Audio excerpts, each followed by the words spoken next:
tết lên nu sóng ra tới ra cả thập buổi sông nó đang cho mùa nôn ta cuốn đưa cho lỗ cuốn đua có xa xa buồn lại mẹ huy đuổi yên ai for me somewhere buồn mình như thọ rồi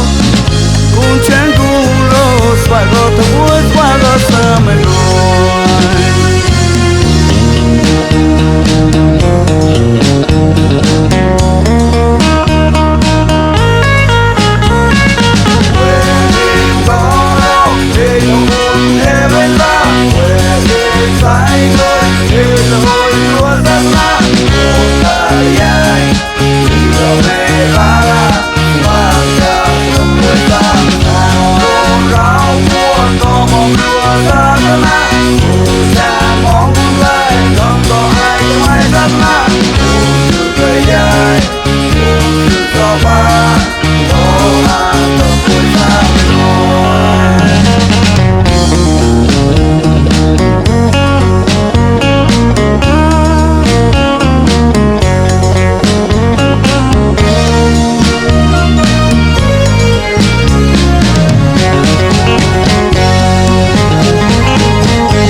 bằng sang rò mong có cuốn cla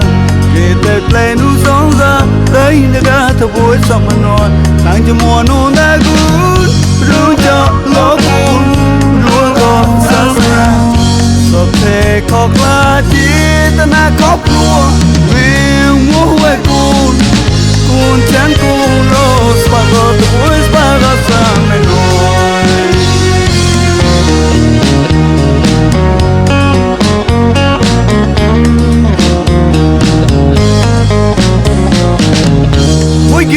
tách thọ bằng sang rò mong có cuốn là kể tết lên nu sóng ra tới nơi cả thập buổi sông mà nói đang cho mùa nôn ta cuốn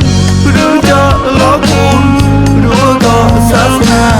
buồn lại mẹ huy đuổi yên ai for me somewhere buồn mình như thọ rồi cuốn chán cuốn rồi phải có thập buổi phải có xa mẹ nói Hãy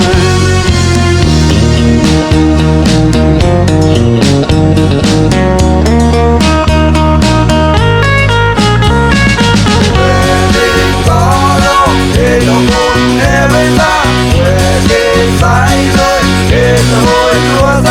những video hấp dẫn.